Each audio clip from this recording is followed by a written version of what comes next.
My memory of the flood of 1985, it was just raining, and I never thought anything about it.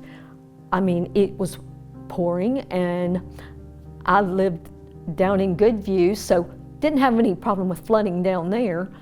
And then I had my appointment downtown Roanoke at an OB appointment because I was 3 months pregnant. And it was still just pouring rain.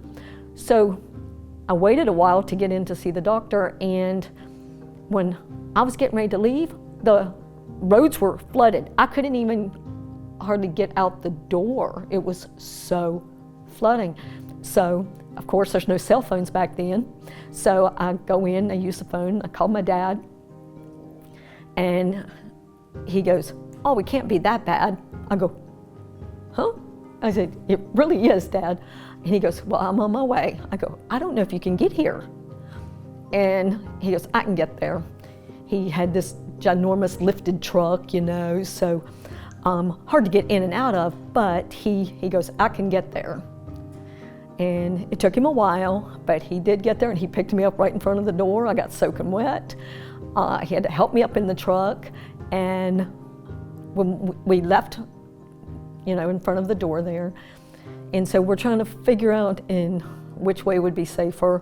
The roads were still flooded. It was very scary. But he found a road, and we got onto 581, and we saw all the flooding. You could see flooding on both sides. Downtown Roanoke was just covered, and cars floating away. And the same with, you know, near the hospital. And it was scary, so we drove up 581, and we somehow ended up on Plantation Road.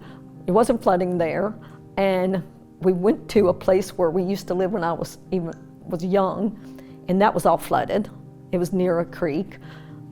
So then we tried to get back to his shop because he works and had a shop in Roanoke, and so we get there. Finally, because we couldn't get home because we were flooded on both sides to get back home to Goodview. And my sister, who was also pregnant, was home alone. So that was upsetting. So I stayed on the phone with her from there, and she goes, "Well, when are you getting home?" I go, "I don't know." So he had snacks and stuff, so we just stayed there until the rain eased up, and then some people would stop by and said that the waters had drawn back some. So we tried to get home at that point. We could not get through on the Dale Avenue side to Vinton. It was flooded, the bridge was washed out. So we met back up and tried to come up the Gus Nix side. Well, it was still flooded on that side near the school, and we drove all the way to Moneta and came back to Goodview the back way. And so we didn't get home until probably 10 o'clock that night. It was a long day, it was a scary day, and I never knew that just going to a doctor's appointment, something like that could happen. I hope it never happens again for anyone, but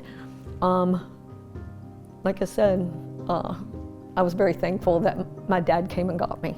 But driving back through all the damage and seeing what happened and seeing people who lost their homes, it was awful. It was so bad.